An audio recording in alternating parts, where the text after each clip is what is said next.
Welcome to Masters and Creators, the show where we look at some of the most influential creators in history and how their impact influences the way we tell stories to this day. In today's episode, we're going to be talking about the master of the divine feminine, Kunihiko Ikuhara.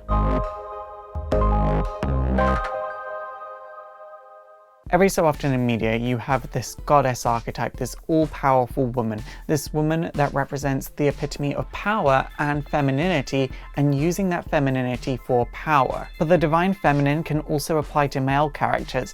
Any character that tries to negotiate, use reason, logic, or pacifism to save the day is utilizing an aspect of the divine feminine. No one has mastered the divine feminine as much as Ikuhara. He's worked on shows such as Revolutionary Girl Utena, Sailor Moon, Penguindrum, and most recently Yurikuma Arashi. All of his characters really embraced the divine feminine, even when he did Sailor Moon, and those aren't his characters. He also tackles the concepts of enlightenment and self-empowerment. He really tackles anime as if it's art, which is becoming more and more rare in this day and age. However, he's just not as prolific as some of our other creators due to the nature of his work, so instead I'm going to highlight some of my favourite pieces of work from him and sort of explain what they're about and why you should really pay attention to him. So let's kick this off with something big but also something familiar. Sailor Moon. So Junji Saito was actually the director of the first season of Sailor Moon. Ikuhara did a few individual episodes, and he did such a good job on those episodes that he was promoted to director for season 2 onwards. He would remain as director for the next 4 seasons, but would leave just before Sailor Moon Stars started. Sailor Moon, if you don't know, is about a girl called Usagi who one day meets a talking cat called Luna.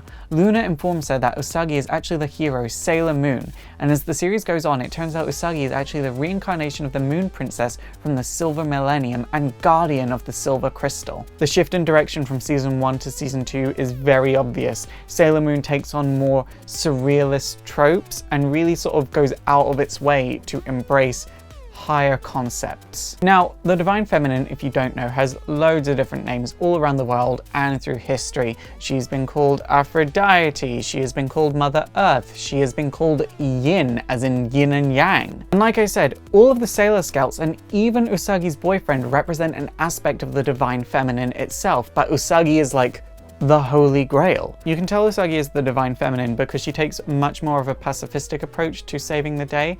In fact, in the Sailor Moon R movie, when the guy is like, give up or I'm gonna kill all your friends, Usagi is like, okay, well, I'm gonna give up to save my friends. And obviously he betrays her, but she would rather not fight to save her friends. On top of all of this, she is supposed to be the most powerful Sailor Scout in the universe, and some Sailor Scouts have shown the ability to destroy whole planets. Sailor Moon has that ability, but instead she channels that power into healing usually. While the manga does have aspects of this, it went for more of an approach where the Sailor Scouts represented a zodiac sign, whereas the anime sort of had that zodiac sign aspect in there, but also had this trope of the divine feminine there as well. However, because Sailor Moon was a major commercial success, creativity sort of slowly started going out the window. Ikuhara became very frustrated because he had like next to no creative control on Sailor Moon. Ikuhara became really frustrated and he just jumped ship. He teamed up with Chiho Saito, a noted shoujo manga artist, and Hasegawa Shinja, animation supervisor on Neon Genesis Evangelion, and together all 3 of them created Revolutionary Girl Utena. Now, if you need a story about femininity equating to power,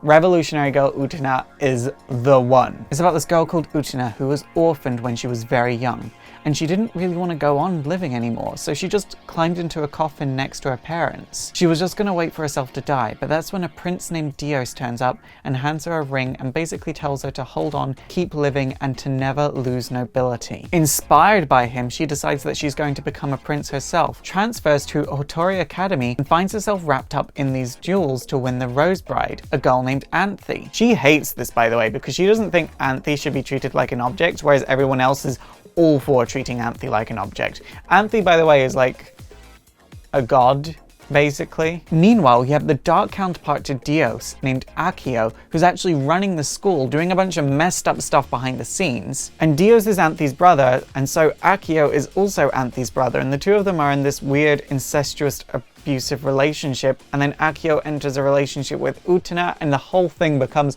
a huge mess, and I love it so much. Oh, to top it all off, Dios is in an upside-down castle in the sky. So I don't have enough time in this episode to break Utena down to its fullest. I don't think there's enough time in the world. You could do a whole documentary on Utena, but I'm just gonna explain the basics to you. First of all, the most simple to understand is Dios and Akio. Akio literally translates to the beginning and the ending of life, but it can also mean the morning star, which also means Lucifer. So Anthe is the literal younger sister of God and Lucifer. She is extremely feminine, so she is literally a divine feminine character. This also means the prince that kept Utena living was God himself.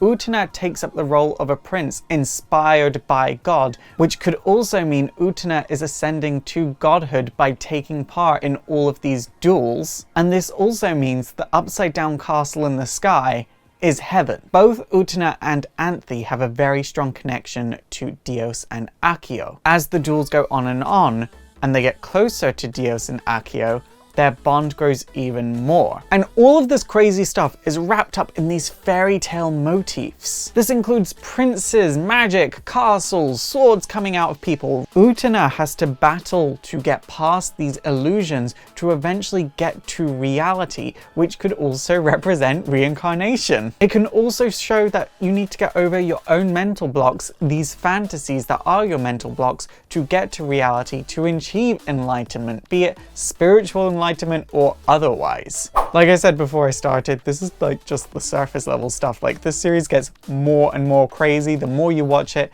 I've heard people describe it as alchemical, which I think is a perfect way to describe it. The series went on to win multiple awards. Like I said before, a movie adaptation, even had a stage play, and very recently it was re-released on Blu-ray to celebrate its 20th anniversary. Ikuhara's influence in both Sailor Moon and Utena snowballed and is the reason we have anime like Magical Girl Raising Project, Madoka Magica, and this entire dark magical girl genre today. If we did not have Ikuhara, we would not have the magical girl renaissance we're going through right now. I do just want to clarify though, all of that meaning I gave to Utena, that is purely my opinion. Ikuhara has never clarified anything. I have spoken to other people, and a lot of people do come to the same conclusions I do, but like I said, Ikuhara has never solidly said, yes, this is what this means, and yes, this is what that means. His more recent work includes Penguindrum, which is, again, a trip. It's about a terminally ill girl who gets her life extended by a spirit, but in exchange her brothers have to find something called the Penguindrum. I don't really have time to get too in depth with this series now, but I will say the series is very